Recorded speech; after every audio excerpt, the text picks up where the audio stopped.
Hello আমার সকল কবিতা প্রেমী বন্ধুরা, কেমন আছো?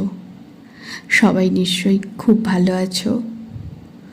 তোমাদের এতটা ভালোবাসা সত্যি আমি খুবই গর্বিত এবং আনন্দিত হই যে তোমরা এতটাই আমাকে ভালোবাসো এবং আমার কবিতা শোনো। আজ তাই তো তোমাদের কাছে না এসে থাকতে পারলাম না।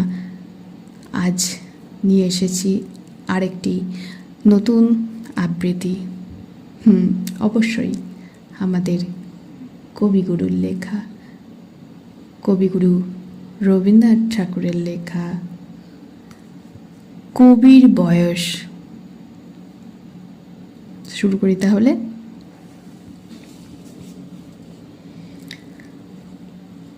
ওরে কবি,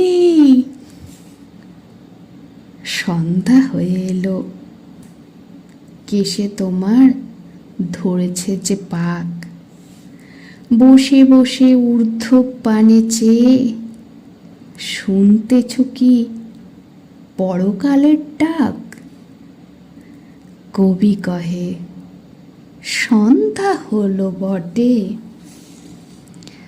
শুনছি বসে লয়ে শ্রান্ত দেহ, এ পারে ওই পল্লী হতে যদি আজও হঠাৎ ডাকে আমায় কেহ, যদি কোথাও বকুল বনচ্ছায়ে মিলন ঘটে তরুণ তরুণীতে, দুটি আঁখির পরে দুইটি আঁখি মিলিতে চার দুরন্ত সঙ্গীতে, কে তাহাদের মনের কথা লয়ে বীণার তারে তুলবে প্রতিধ্বনি? আমি যদি ভবের কূলে বসে পরকালের ভালো মন্দ গণি, সন্ধ্যা তারা উঠে অস্ত গেল, চিত্ত নিবে এলো নদীর ধারে, কৃষ্ণপক্ষে হলুদ বর্ণ চাঁদ দেখা দিল বনের একটি পাড়ে,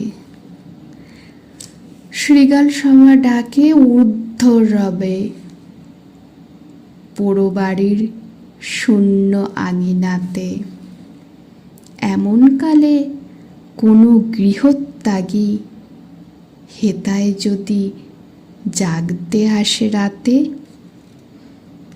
জোর হস্তে ঊর্ধ্বে তুলি মাথা, চেয়ে দেখে সপ্ত ঋষির গানে, প্রাণের কূলে আঘাত করে ধীরে সুপ্তিসাগর শব্দবিহীন গানে, ত্রিভুবনের গোপন কথাখানি কে জাগিয়ে তুলবে তাহার মনে? আমি যদি আমার মুক্তি নিয়ে যুক্তি করি আপন গৃহকোণে, কেশে আমার পাক ধরেছে বটে, তাহার পানে নজর এত কেন? পাড়ায় যত ছেলে এবং বুড়ো সবার আমি এক বয়সী, সেটা জেনো।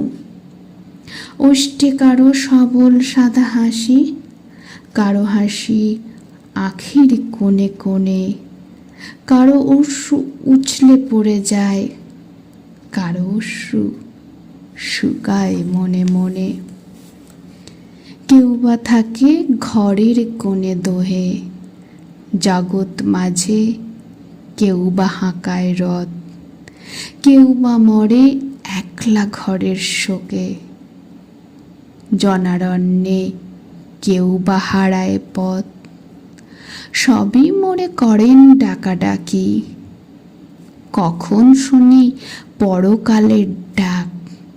সবার আমি সমান বয়সী যে, চুলে আমার যত ধরু পাক।